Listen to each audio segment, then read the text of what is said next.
rasan-rasan ini kita rasan-rasan pemerintahan yang baru nanti seperti apa kita rasani begitu. Panas nih. Ya, biar panas gitu, biar panas.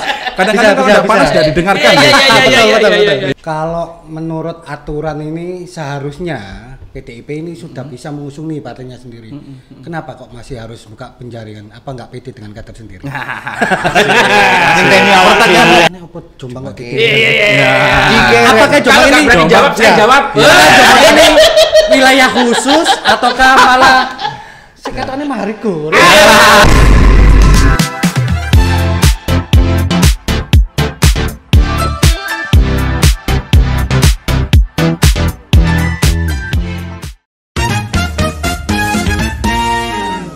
Assalamualaikum warahmatullahi wabarakatuh. Selamat datang kembali di podcast Rasan-Rasan Ruang Jurnalis IJTI. Bersama saya Adi Lontong. Saya Amir Jaki. Tong. Iya, Cak. Dino iki rasan-rasan opo iki, Tong? Wingi KPU terus Bawaslu. Saiki opo iki, Tong? Lah iki kan wis mulai cidak-cidak pilkada iki, Cak. Ya wulan kas yo. Heeh. Iki wayahe rasan-rasan partai politik. Wih, dirasani nenten dino iki. Tanah saya. Terus muka-muka eman. Ya DP nama. Nah, iki Cak, nang hadapan kita sekarang sudah datang nih. Sekretaris DPC PDIP Mas Doni Anggun dan Ketua DPC Partai Demokrat Jombang Gus Sentot. Selamat datang Pak Doni Anggun, Sekretaris DPC PDIP Kabupaten Jombang dan Gus Sentot. Gus. Pripun kabare Bapak-bapak? Alhamdulillah. Sehat, semangat. Kayaknya kompak ini. Iya. Sehat ya. Ya, sehat. Rawapi dong. Iya. Hari-hari ini aktivitasnya apa ini, Mas Doni sama Gus Sentot ini? Saya dulu atau Gus Sentot dulu ini? Monggo. Yang sepuh dulu yang Senior beliaunya, karena beliaunya ketua. Aktivitas ya seperti biasa. Kita kalau di DPRD-nya kita selesaikan masih melanjutkan tugas-tugas ke DPRD-an. Artinya ada beberapa perda dan yang kemarin sudah kita masukkan di Propam Perda. Ini yang harus kita selesaikan sampai tanggal habis masa jabatan kami nanti di 21 Agustus. Dan kalau di partai ya ini seperti rasan-rasan tadi nggih ya. Rasan-rasan kan bukan gibah nggih. Kalau gibah bukan sama Gus ya. Gus di sini. Semprit nanti. Gibah kebaikan. Gibah kebaikan. Boleh. Ya. Kita menjelang Idul Adha jangan mencari dosa. Jadi harus betul. Kita mencari kambing yang betul. Rasan-rasan ini kan belum tentu gibah kan. Siap. Jadi yang persiapan pilkada memang yang tadi saya koreksi Cak Amir ngapunten, yang kurang 2 bulan itu pendaftarannya, gitu nggih. Tapi kalau pilkadanya masih di 27 November. Nah, sampai 2 bulan ini ya kita melakukan tugas-tugas kepartean lah, gitu nggih. Begitu. Kalau Gus Sentot sendiri Ya mungkin kalau saya di DPRD mungkin lebih longgar daripada Mas Doni ya. Artinya kan karena beliau menjabat wakil pimpinan, kami masih di anggota. Tapi di kala waktu longgar kami alhamdulillah ada instruksi dari partai memang untuk selalu turun ke bawah, khususnya untuk pimpinan-pimpinan yang ada di partai kami. Sedangkan untuk di Partai Demokrat sendiri sekarang lagi proses ya. Jadi apa yang jenengan sampaikan tadi itu ya sedikit banyak ini yang membuat kita ikut berpikir Jombang ini gimana ini. Nah, betul. Saya nunggu sebelah saya Kalimatnya bagus. Gimana ini? Saya kalau ngomong masalah pilkada ini kan tidak terlepas dari kepentingan masyarakat untuk mencari sosok bupati yang seperti apa. Nah, sebelum ke situ kira-kira nih untuk Mas Doni, dari kacamata Mas Doni sendiri sebagai kader partai PDIP, Jombang hari ini seperti apa sih? Kondisinya. Nggih, Mas Lontong. Jadi Jombang hari ini menurut saya ya cukup baik gitu nggih, cukup baik, tapi memang masih banyak PR yang belum terselesaikan maksimal begitu. Artinya kalau selesai semua dalam tempo 1 periode memang tidak mudah begitu. Tapi minimal diminimalisir permasalahan itu sehingga tidak terlalu banyak begitu. Jadi situasinya memang banyak PR pemimpin ke depan harus itu. PR Jombang ini harus diselesaikan. PR itu artinya dikerjakan ataukah diperbaiki lagi? Ada yang harus dikerjakan, yang belum dikerjakan, ada yang harus diperbaiki. Begitu. Kalau Gus Sentot sendiri bagaimana memandang Jombang nih? Seperti apa dari Partai Demokrat ini? Kalau saya melihat nggak jauh beda dengan apa yang disampaikan oleh Mas Doni ya, cuman sedikit Contohan ada tambahan Ya semoga jodoh. Ya, ya. Jadi kayak seperti ini, alhamdulillah ternyata minat calon-calon untuk jadi bupati maupun jadi wakil bupati kan sangat tinggi sekali di Kabupaten Jombang. Sudah kita hitung di PDI buka penjaringan begitu banyak yang daftar, dan juga di Demokrat ini menunjukkan di Jombang ini istilahnya itu peran serta masyarakat untuk jadi bupati maupun wali kota sangat tinggi sekali, sehingga secara langsung mereka punya kewajiban untuk memperbaiki Jombang ke depan. Jadi saya melihatnya untuk kondisi Jombang insya Allah kondusif lah, karena siapapun calon itu kan kita mengenal semuanya, dan itu nggak orang luar, nggak orang, semuanya rata-rata kan memang sudah ada di Kabupaten Jombang juga rata-ratanya. Gus, kalau melihat setiap tahunnya itu kan perkembangan masyarakat maupun perkembangan zaman kan terus berganti nih. Lah, untuk ke depan nih Jombang diperlukan sosok calon bupati yang seperti apa? Saya itu tetap berpandangan pada prinsip kata Jombang, hijau dan abang. Minimal Jombang itu nanti kalau bisa, artinya di saat kita memberikan negara secara nasionalis, tetap religius ini penting. Kita tahu Jombang ini kan kota santri, bisa dikatakan banyak pondok pesantren yang ada di Kabupaten Jombang. Sehingga harapan saya ke depan untuk kepemimpinan di Jombang ini tidak lepas dari nasionalis religius. Ijo abang itu. Ijo abang. Awak dhewe nasionalis religius. Padahal wis pasti Tapi lek Hijaunya biru.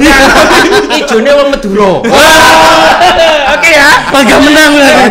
Ijone wong Madura itu ya mohon maaf kita nggak bicara tentang etnis ya. Tapi orang Madura lek ngatakno biru ku betul. bener ya. Ada kata yang beda gitu. Tanggapnya ya jangan Nah, kita kan abangnya iki. Gimana nih kalau abang ini? Sudah disentil nih sama Gus Sentot. Jadi Kode-kode itu. Ya, kode-kode. Ini sambil minum ya biar santai ya. Ayo. Guys, jadi untuk Jombang, kalau menurut saya pemimpin yang ke depan ini harus punya karakter, memang karakter Jombangnya yang dikatakan Gus Sentot tadi. Saya sepakat religiusnya bahwa kota santri tetap harus dipegang. Artinya kebijakannya jangan sampai mengambil kebijakan yang lepas dari karakter itu. Muncul kebijakan yang merubah mindset terkait Jombang, bahwa Jombang ini kota santri. Jadi itu harus punya karakter itu. Yang kedua, pemimpin yang paham persoalan tadi saya sampaikan di depan. Jadi tahu letak geografis Jombang seperti apa, itu penting begitu. Nanti bangun jembatan di sana tidak ada sungai kan begitu. Ini kan lucu. Lucu ya. Lucu kalau nanti saya bangun jembatan di desa ini. Sungainya belum ada. Nanti kita buat sungai kan. Akhirnya nggak tepat guna ya kan. Tepat guna. Oke. Jadi harus tahu persoalan di Jombang, harus tahu geografi di Jombang, harus tahu PR-nya tadi yang saya sampaikan. Dia harus membuat Jombang semakin lebih baik. Karena biar nggak hanya begini-begini saja.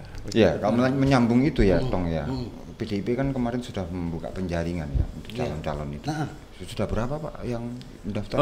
Kalau kemarin yang mendaftar sesuai jadwal kami yang kita buka mulai tanggal 26 kalau tidak salah sampai tanggal 9 Mei itu ada 4 yang mendaftar. Itu yang 2 simpatisan, itu Mas Hakim dan Mas Dian Susanto, yang satu itu kader luar gitu ya, ada ketua AKD Pak Warsubi, dan yang keempat kader kita sendiri, kepala BSPN Badan Saksi Pemenangan Nasionalnya PDI Perjuangan, itu Mas Ramba. Jadi ada 4 itu sampai tanggal 9. Setelah itu sebetulnya masih ada peluang untuk mendaftar baik melalui DPD maupun DPP gitu. Jadi masih kalau ada peluang boleh ya, untuk mendaftar di tingkat atas kami boleh, tapi kami membuka schedule-nya sampai tanggal 9 kemarin. 4 nama itu yang mendaftar. Kalau di Demokrat nggak jauh beda ya dengan di PDI untuk masalah rentang waktunya.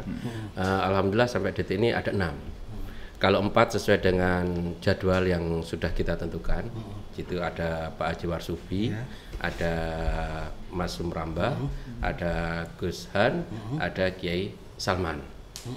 Terus kita dapat tambahan dari pengantar dari DPP, ini Pak Haji Rifai, dan juga dari DPD Jawa Timur Bu Munjita. Jadi ada 6. Nama kita nggak ada ya tadi. Siap diusulkan. Berarti berarti laris Demokrat dagangannya laris lu ya. Pak, dari semua calon yang sudah mendaftar itu kira-kira kalau melihat dari Jombang, tadi kan sudah dibuka prolog Jombang itu kayak gini dibutuhkan seperti ini. Kriteria yang mendekati itu yang mana ini? Ada kalau yang paling mendekati yang sudah hafal itu kalau tanya subjektif saya. Enggak berani sebut nama dia. Kan partai begitu. Loh, saya harus sebut nama kan. Betul. Pertanyaannya kan siapa? Yang pertama jelas Mas Ramba. Siap. Begitu. Kenapa saya bilang Mas Ramba secara pandangan subjektif saya? Karena beliau sudah pernah menjabat sebagai wakil bupati. Setidaknya punya pengalaman di sana. Begitu.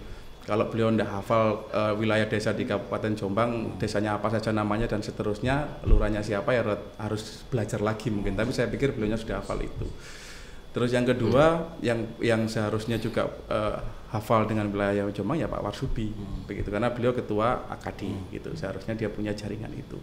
Itu nama-nama yang menurut saya yang mendaftar di kami itu yang paham bagaimana memimpin Jombang di depan gitu, terutama Mas Rambas pandangan subjektif saya karena memang punya pengalaman di sana begitu. Nah ini Gus, kalau Gus Ento sendiri pendaftaran di Demokrat kan tidak hanya dibuka di DPC saja di Jawa Timur maupun di pusat. Nah ada nggak kemungkinan Partai Demokrat ini memberikan rekom dari luar kader? Kayaknya enggak deh. Karena pasti ya kader. Yang jelas bukan kader bahasanya. Calon yang mendaftar lewat Demokrat itu pasti ya akan mendapatkan rekom. Cuman masalahnya kan kita nggak tahu. Artinya bisa jadi nanti dalam rentang waktu kedepannya ada yang langsung daftar ke DPP lagi. Kita kan nggak tahu sampai sekarang. Berarti kan nggak harus partai itu lewat memilih calon yang daftar di Jombang, bisa jadi yang daftar di DPP bisa jadi karena lihat kayak ini ada nama istilah kayak Bu Munjidah bahasanya. Posisinya beliau itu kan salah satu ketua DPW P3 Jawa Timur. Bisa jadi karena hubungan yang baik dengan Jawa Timur akhirnya dia daftar melalui DPD Jawa Timur. Yang kedua Pak Rifai, beliau kan pengurus DPP Partai Demokrat di tingkat pusat. Tidak menentukan kan dia pendaftarnya di DPP. Cuman masalahnya memang ada instruksi. Artinya mereka bagaimana juga tetap harus kula nuwun melalui DPC Partai Demokrat yang ada di kabupaten. Nah, Mas, iki sakjane sono clue. Iya. Dua tamu kita sudah menyinggung para incumbent, Bu Munjidah dan Mas Sumramba. Sebelum kita melanjut ke segmen kedua mungkin mau diunjuk dulu. Iya, tapi banyak mateng ya. Aku kok udah kayak ndok banyak ceting. Tony, ini kan PDP sudah membuka penjaringan tadi ada 4 kalau nggak salah ya. Iya. Nah, kalau menurut aturan ini seharusnya PDIP ini sudah bisa mengusung nih partainya sendiri. Kenapa kok masih harus buka penjaringan? Apa nggak pede dengan kader sendiri? Pertanyaan bagus. Orang luar partai bisa jawab. Nggak usah tanya Mas Dodi. Saya bisa ini. Ya, jadi kenapa kita harus buka penjaringan? Karena satu instruksi dari DPP partai bahwa kita harus buka penjaringan. Jadi semua teman-teman di semua kabupaten, biarpun misalkan yang sudah settle Surabaya misalkan dan seterusnya, Bali, sekitar Bali, semuanya buka penjaringan. Artinya kita tetap memberikan peluang untuk siapapun yang ingin berkomunikasi, karena penjaringan itu bukan hanya sekedar bahwa dia bahwa ini kita punya kader terbaik ya sini saja sudah patok bangkrong satu itu, boten, tidak seperti itu. Tapi yang punya keinginan untuk berkomunikasi dengan PDI Perjuangan, kami berharap beliau-beliau mendaftar di PDI Perjuangan sehingga kita mudah untuk berkomunikasi secara politik, begitu.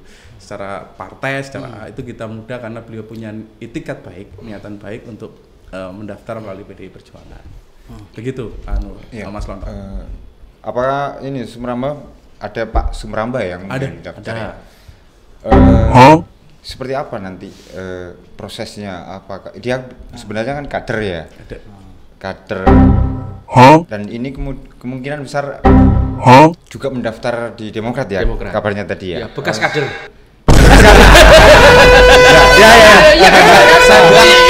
Saya sudah bilang sama beliaunya, saya titipkan sebentar. Apakah ada kemungkinan begitu juga di Demokrat misalkan pernah merekom Pak Sumramba atau seperti apa? Politik dinamis ya. Politik dinamis. Yang jelas intinya Demokrat itu memberikan rekom kepada seseorang yang jaminannya menang. Makanya di surat tugas itu pertama dia harus menyertakan hasil survei. Bisa jadi yang kedua, partai-partai lain yang sudah memberikan surat tugas sehingga nanti saat Rekom turun mereka sudah berpasangan. Dan ini memang aturan dari pusat. Sehingga harapan kami nanti calon yang kita pilih nanti secara istilahnya secara semuanya itu sudah lengkap untuk mendapatkan Rekom dan siap maju. Berarti ada peluang incumbent akan Bisa jadi? di Demokrat. Bisa jadi? Berapa Bisa persen jadi. peluang itu? 50-50. Kayak baleni ini mana? Ada kemungkinan seperti itu. Bisa jadi. Nyatanya terbukti juga kan? Mas Ramba masih salah satu yang pernah di istilahnya itu petahana daftar di Demokrat. Artinya Mas Ramba kan percaya bahwa dia harus mendapatkan Rekom dari Demokrat juga. Demikian juga Bu Munjida. Cak iso ngulang. Iya. Iki koyo kok Sumrambah ke rebutan Demokrat dan Indonesia. Apa kan? Enggak berkoalisi ya. Kebalik deh kayaknya ini. Gandengan ini potensi begitu nih kayaknya. Nah, ini Mas Doni. Kalau untuk kader internal sendiri berapa persen sih peluang untuk menerima Rekom itu? Kalau kader internal peluangnya mungkin di atas 50% ya, karena memang kalau kader internal kan kita sudah tidak meragukan lagi komitmen dengan partainya kan begitu, dan itu sudah dibuktikan sama beliaunya begitu. Jadi saya pikir kalau pastinya berapa persen saya enggak, karena itu kewenangan DPD maupun DPP, tapi kalau secara pribadi saya melihatnya mungkin di atas 50% peluangnya untuk beliau mendapatkan Rekom begitu. Kalau di Demokrat kan kemarin sempat ada Gus Han ya yang mendaftar. Gus Han itu kan orang pesantren DPW Golkar ya. Ada kemungkinan gimana Demokrat melihat sosok Gus Han? Secara perspektif Apakah ada nanti koalisi juga ini sama Golkar? makanya politik itu kan dinamis. Artinya saat ini yang dilakukan oleh Demokrat sekarang itu kan proses untuk mendapatkan surat tugas. Kami berharap siapapun calon kami yang kemarin mendaftar melalui Partai Demokrat Kabupaten Jombang, DPD maupun DPP, ini kalau memang dia istilahnya itu ada inisiatif lah untuk mendapatkan surat tugas itu. Karena untuk mendapatkan Rekom itu kan juga berdasarkan surat tugas. Berarti dong Nah, ini iya. Rekom karo. Nah, kira-kira kapan masih Rekom ini? Bisa Ini opo? Kira-kira nunggu apa? Kalau di PDI biasanya mungkin kalau kami biasanya mungkin di sekitar bulan Juli, bulan awal Agustus mungkin di Injury time itu. Injury time biasanya Mepet. injury time sambil melihat situasi peta politik di Kabupaten Jombang. Kecuali kalau wilayah-wilayah sudah memang ini apa namanya kuat. Ya. Kalau di sini Jombang yang masih ruwet. kalau di sini kemarin kan kita kursi kami 10 kursi tetap bertahan kan begitu. Jadi harus jeli kita melihatnya. Jangan sampai kesalahan 2018 kemarin gitu kita ulang lagi di 2024 begitu, sehingga kami harus titipkan sementara tadi. Nanti kami siap menerima lagi. Tapi Makin kuat sinyal. Siap menerima lagi ya. kalau dengan Demokrat ini ada sejarah yang romantis gitu ya. Oh ya, kalau dititipi PDI insya Allah menguntungkan. Kalau Demokrat Rekomnya bisa dipastikan kapan juga? Ya, saya melihat ini kan masih proses untuk masalah surat tugas. Semuanya masih ngurus. Karena untuk mendapatkan surat tugas itu harus ada surat pengantar dari DPC. Insya Allah dari 6 yang kemarin daftar, kita siap surat tugas untuk dari DPC sudah. Permasalahan sekarang untuk mendapatkan surat tugas itu kan harus mendapatkan surat pengantar dari Jawa Timur. Insya Allah semua calon sekarang sudah komunikasi, sedang ngurus untuk mendapatkan surat tugas dari DPP Demokrat Pusat. Sekarang lagi proses semuanya untuk surat tugas. Rodok suwe ngenteni opo? Nah, tapi wengenane wis ono sakjane PDIP sudah ada 58 kabupaten kota kalau nggak salah. Ada. Nah, kena apa Jombang kok gitu? Iya. Apakah Jombang ini berani jawab, saya jawab. Jombang ini wilayah khusus ataukah malah sekatane mahariku? Itu seperti apa Mas Doni? Insya Allah yang saya paham, saya kebetulan kalau di pengurus DPC partai sudah mulai tahun 2009 begitu. Ini kalau mahar di PDI Perjuangan insya Allah tidak ada, begitu tidak ada bicara mahar begitu, cuma komitmen aja dengan partai, begitu komitmen dengan partai. Nah, kenapa kok belum? Tadi saya sampaikan bahwa di Kabupaten Jombang ini kita kemarin pemilunya kan sama kursinya 10 begitu. Artinya kita tidak superior di sini. Makanya kita berharap teman-teman partai yang lain, misalnya dengan Demokrat begitu, yang saya tadi bilang kita bikin romantis tadi siap, jadi dengan partai-partai yang lain ini kita bisa berkomunikasi baik gitu kan, sehingga nantinya menunggu waktu ini itu sambil kita melihat peta kekuatan dan nanti larinya akan mengerucut ke siapa, sehingga kesalahan yang 2018 tidak terulang kembali. Mas berarti gak enak mah. Cuma komitmen. Berarti kurang sing komitmen dibagi. Berarti kemarin nggak jadi karena kesalahan medeni. Nah, ini untuk Gus Entot nih, Bos. Ada hal yang menarik ini. Untuk Gus Entot. Sebentar, saya jawab dulu nih. Karena kesalahan ini ya. Iya. Pertanyaan sudah dijawab. Biasanya kalau nggak naik kelas itu karena berarti ada yang salah. Jadi ngisi jawabannya salah gitu, sehingga nggak naik kelas.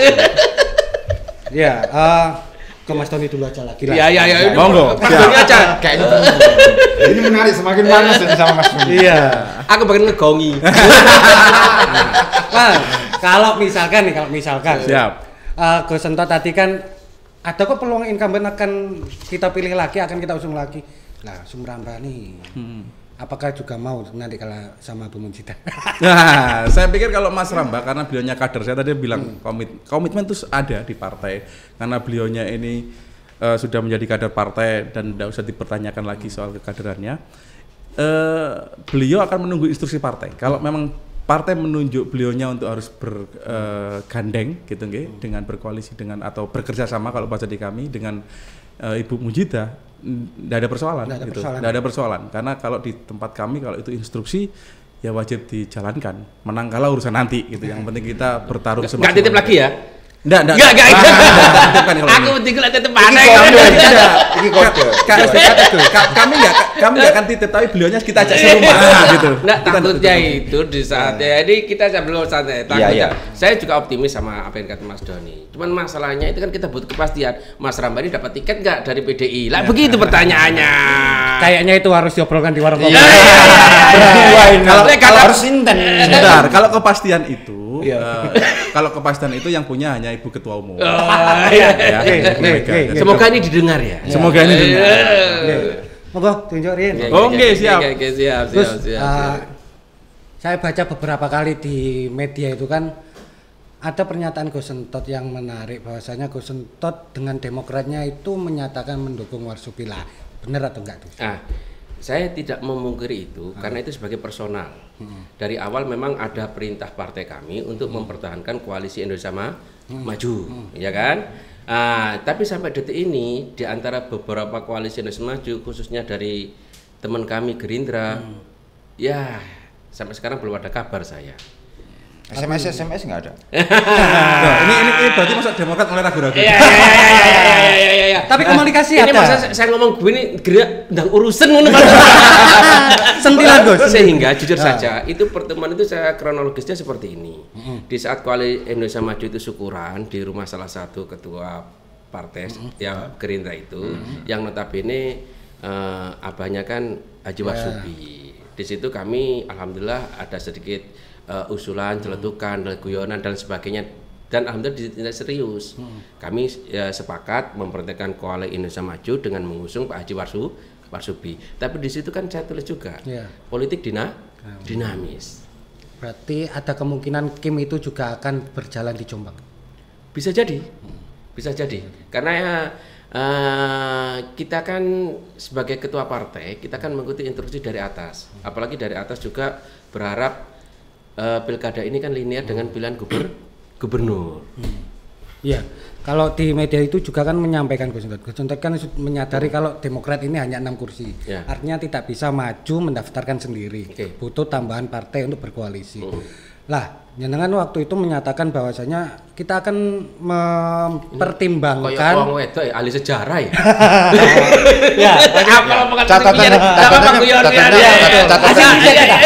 Hasil riset kita. Sejarah ini. Hasil riset kita. Jadi riset kita itu Apa sih ngomong lali? Kapan aku ngomong? Riset kita itu menemukan Gus. Ini saya memuji seorang perempuan. Betul. Ini ahli sejarah. Ini bahaya kalau politikus lali sih. Ya. Jadi ada pertimbangan, Ya. Demokrat akan mempertimbangkan calon yang sudah mengantongi rekom dari partai lain karena Demokrat belum cukup kursi. Itu jelas tertuang di surat tugas. Di surat tugas itu kan pertama masalah tugasnya mereka untuk menaikkan elektabilitas dengan turun ke bawah. Kedua, survei. Mereka diharapkan kerjasama dengan surveyor atau apa, sehingga dari survei kan tahu surveinya mana. Itu sudah jelas itu.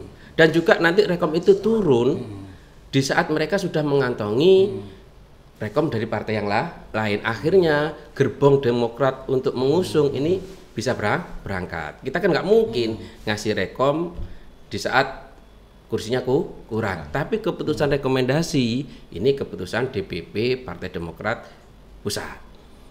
Kemarin kan sudah ada yang dapat rekom nih dari PKB, Pak Warsubi. Kan linear juga dengan Pak Warsubi yang mendaftar ke Demokrat. Saya koreksi, kata Mas Doni tadi, Iya, itu bukan rekom itu. Menangan lagi. Semurone ya. Itu masih belum ya?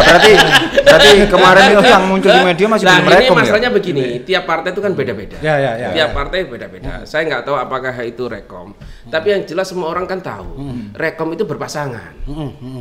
Ya kan? Kalau di tempat saya istilahnya saya nggak tahu apakah di PKB Pak Warsubi mendapatkan surat rekom. Cuman saat beliau menyampaikan kepada kami sebagai salah satu partai yang sebelumnya komunikasi dia dengan Pak Warsubi, disampaikan kepada kami itu rekomendasi tahap 1. Tapi yang untuk menjelaskan ini teman PKB lah. Oke. Nanti lah selanjutnya Ya. pasca ini kita undang PKB. Oh ya. Tapi kesini Kalau bicara dikejar itu. Iya. Ya. Dikejar itu. Mas Doni, saya ke Mas Doni. Ini Ini kan 2018 kemarin kan PDIP mengusung sendiri nih ya kan. Sebelumnya juga sempat mengusung calonnya sendiri gitu. Nah, untuk 2004 ini nanti seperti apa strateginya biar menang?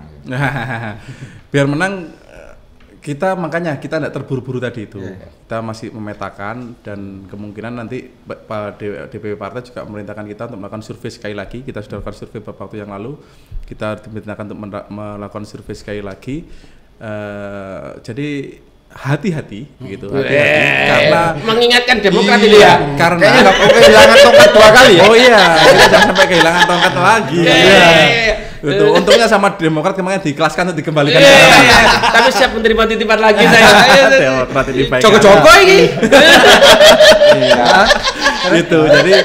Jadi kita memang harus hati-hati betul terkait dengan karena peta kekuatan pilkada menurut saya peta kekuatan pilkada 2024 ini masih landai, artinya semua masih punya kekuatan yang sama gitu. Biarpun di bawah isunya begini begitu tapi kalau hasil survei kami tidak terlalu jauh perbedaan, maksudnya kejar-kejarannya tidak ada yang signifikan yang sampai di atas 10% jarak pertarungannya begitu. Artinya masih ada potensi untuk bertarung kan begitu.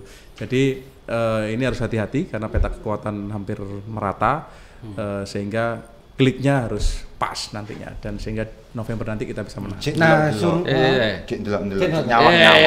penasaran gitu. Nonton Demokrat terus nang Arab. Mas Doni mulai buka sudah ada survei. Mas Doni, Tertarik saya ini kejar-kejar survei ya.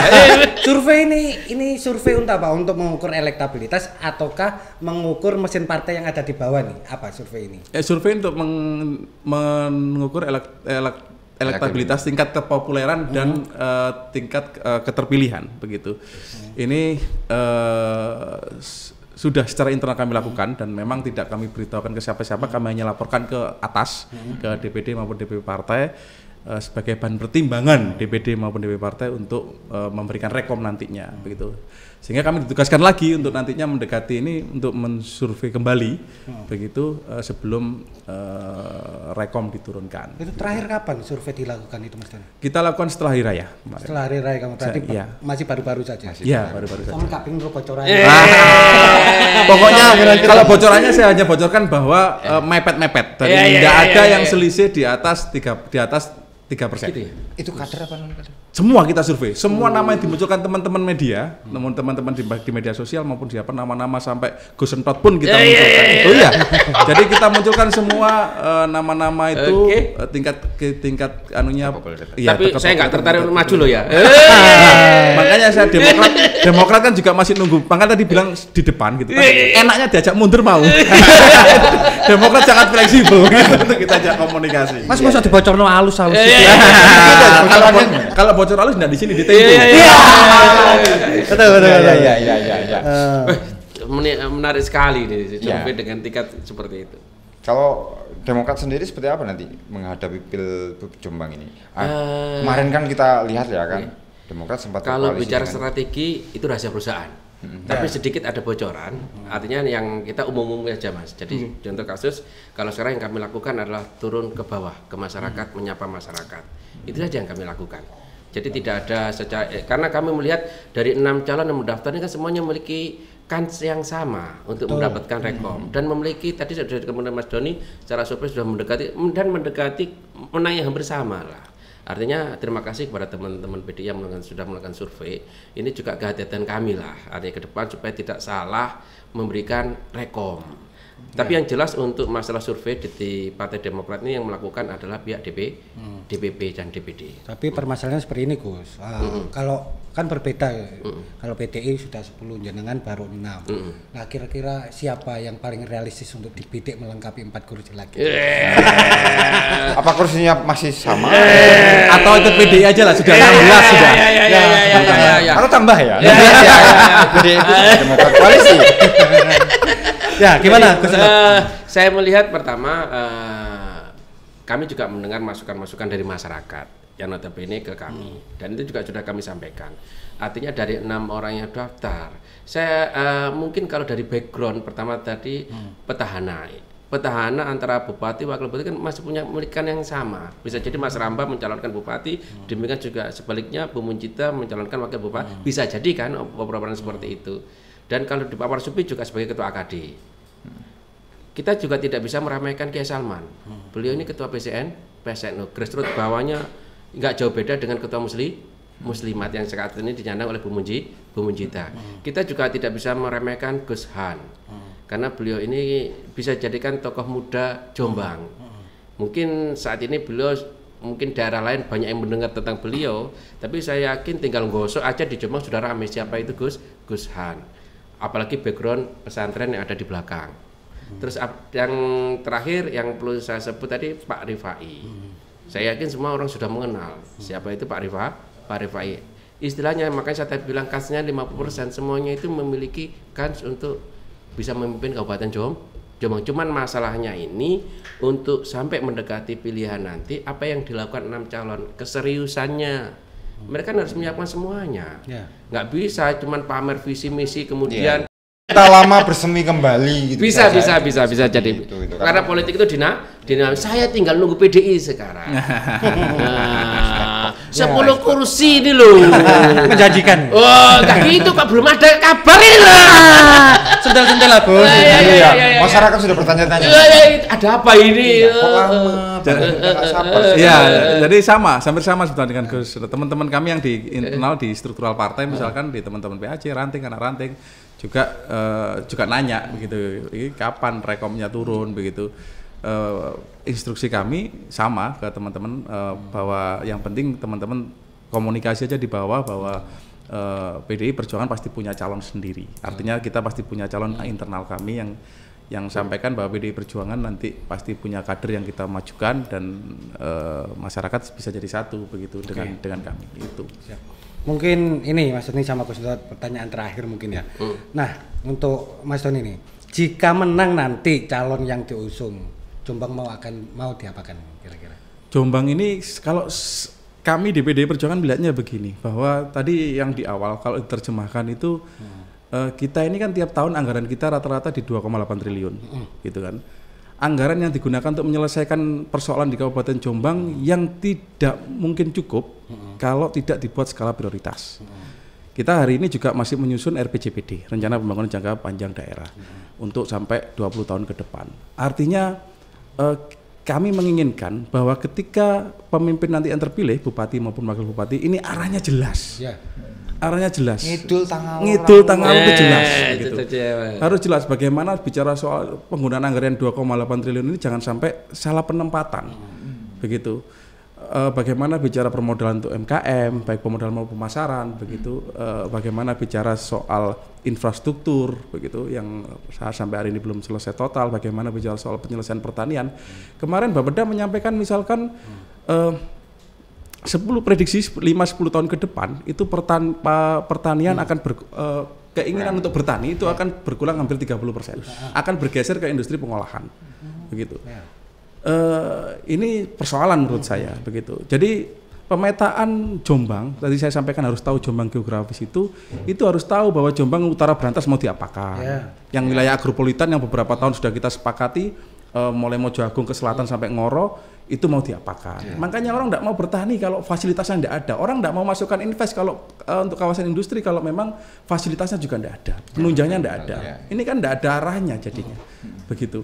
Ini yang kami inginkan nantinya, kalau kami punya kader yang bisa di pemerintahan nantinya, di pemerintah daerah, itu membawa arah ini jelas. Artinya kewenangan yang mereka miliki harus digunakan sesuai dengan arah yang diinginkan. Artinya gitu. Visi misi dan programnya lebih terukur. Lebih terukur dan mengarah. Artinya tadi saya sampaikan, jangan sampai terus karena kelompok tertentu ingin ini bergeser ke sana, ini bangun apa di sana, begitu. Jadi akhirnya tidak ada arahnya, terus tidak ada endingnya, begitu, tidak ada endingnya. Ya kalau dari Kusno sendiri? Nggak jauh beda, terarah, terukur, terrealisasi. Itu yang paling penting. Saya yakin nanti saat debat visi misi mereka macam-macam, cuman terrealisasi itu yang utama. Yang kedua, saya masih fokus, kami melihatnya masyarakat Jombang ini masalah kesejahteraan. Setelah Covid ini kan tanggung jawab bupati nanti yang akan terpilih. Harapan saya kesejahteraan masyarakat ini meningkat seiring dengan perbaikan infrastruktur dan sarana prasarana yang ada di Kabupaten Jombang. Kita lihat banyak sekali PR. Salah satu contoh yaitu buka lapangan pekerjaan.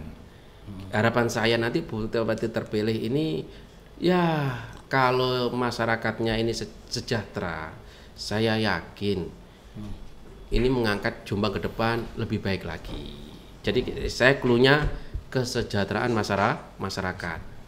Nah, berarti intinya ini intinya kan siapapun nanti yang akan maju menjadi bupati atau menjadi bupati Jombang periode selanjutnya, dengan segala dinamikanya, tujuannya adalah untuk mensejahterakan masyarakat. Betulnya. Nah, itu tadi teman-teman rasan-rasan kita kali ini dengan dua narasumber yang luar biasa. Siap. Mas Doni, terima kasih. Sama-sama. Terima kasih diundang di sini. Nama asli saya tahu nggak? Syarif Hidayatullah. Oh, kurang. Di gantian saya kan. Nama lengkap berarti siapa? Muhammad Syarif Hidayatullah. Muhammad Syarif Hidayatullah. Dari tadi kan Gus, ini persiapan 5 tahun ke depan saya. Muhammad Syarif Hidayatullah. Ingat ya, Muhammad Syarif Hidayatullah alias Gus Sentot. Iya, saya dicoblosan nggak ada sentot itu nggak ada itu. Terima kasih Gus sudah meluangkan waktunya. Saya juga sama-sama. Sebagai personal, saya mohon maaf bila ada kata-kata yang terlontar kurang berkenan. Saya minta maaf kepada masyarakat Jombang, kepada teman-teman. Intinya ini rasan-rasan. Ya, dari beliau ini kita banyak mendapatkan pencerahan informasi banyak juga. Nah, ini tadi ada permintaan dari teman-teman produksi ini, minta tanggapannya terkait rasan-rasan hari ini seperti apa, terus harapannya nanti ke depan. Mas Doni dulu, Mas. Ke kamera mana teman-teman? Kamera sini. Ini perlengkapan kurang, Mas. Apalagi AC kurang, ya kan? Ruangannya kurang gitu ya. Siap. Saya pikir begini, podcast ini, membuat podcast di Jombang ini memang enggak mudah. Artinya enggak mudah itu, saya pikir teman-teman ini harus bisa bagaimana menarik minat teman-teman untuk melihat podcast seperti ini, itu memang tidak mudah. Saya pikir keberanian ini sudah harus dihargai untuk membuat acara seperti ini. Tinggal bagaimana nanti mengatur strateginya biar ini lebih banyak masyarakat yang mendengarkan, begitu. Jadi dibuat mungkin lebih rileks, lebih santai, biarpun ngomong politik, sebetulnya politik tidak sekaku itu, begitu. Mengerikan. Bagaimana tadi mendengarkan Gus Sentot yang penuh candaria, gitu. Sampai kebablasan. Sosoknya kan. Jadi begitu. Jadi saya pikir ke depan yang penting harapan saya ini tetap dipertahankan, begitu. Ke depan kita bisa banyak materi-materi lagi yang bisa kita diskusikan. bila perlu kita di rasan-rasan ini kita rasa-rasan pemerintahan yang baru nanti seperti apa kita rasani begitu. Panas ini. Biar panas gitu, biar panas. Kadang-kadang kalau udah panas tidak didengarkan.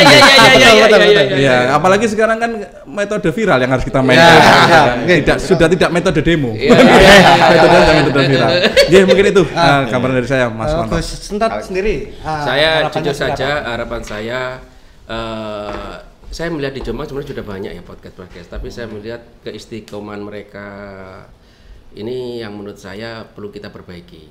Harapan saya untuk rasa-rasan ini bikin program yang istilahnya itu bisa terrealisasi secara rutinitas karena masyarakat kan pasti akan melihat. Ya kan nggak mungkin ini podcast kemudian 1 bulan lagi ada podcast. Harapan saya rutinitasnya itu. Yang kedua, saya mau dibantu. Jombang ini kan banyak publik figur yang perlu diangkat, ya kan, dengan banyaknya pemikiran, strategi dan sebagainya. Terus yang ketiga, potensi tadi yang demografi dan sebagainya, banyak wisata tempat-tempat wisata yang harus kita promosikan juga di luar. Banyak tamu ke Jombang, biasanya pertanyaannya sepele, makanan apa khasnya sini? Wisata apa yang bisa kita nikmati di sini? Kita buatkan rasan-rasan pariwisata Jombang ngerasain. Tapi tempatnya nggak di sini lah. Iya, memang kan? benar ya, jujur ya. Di tempat wisata ya kan.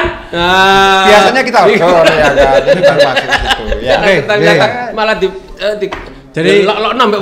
Jadi saya tambah ini pariwisata ya, sekedar pengetahuan aja. Jadi Perda Pariwisata itu sudah kita dok tahun 2020. Perda Pariwisata dan Perda Cagar Budaya.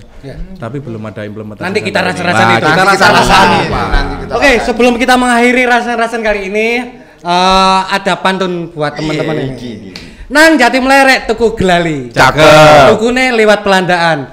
Herek ojo lali dukung terus rasan-rasan. Wassalamualaikum warahmatullahi wabarakatuh. Waalaikumsalam warahmatullahi wabarakatuh.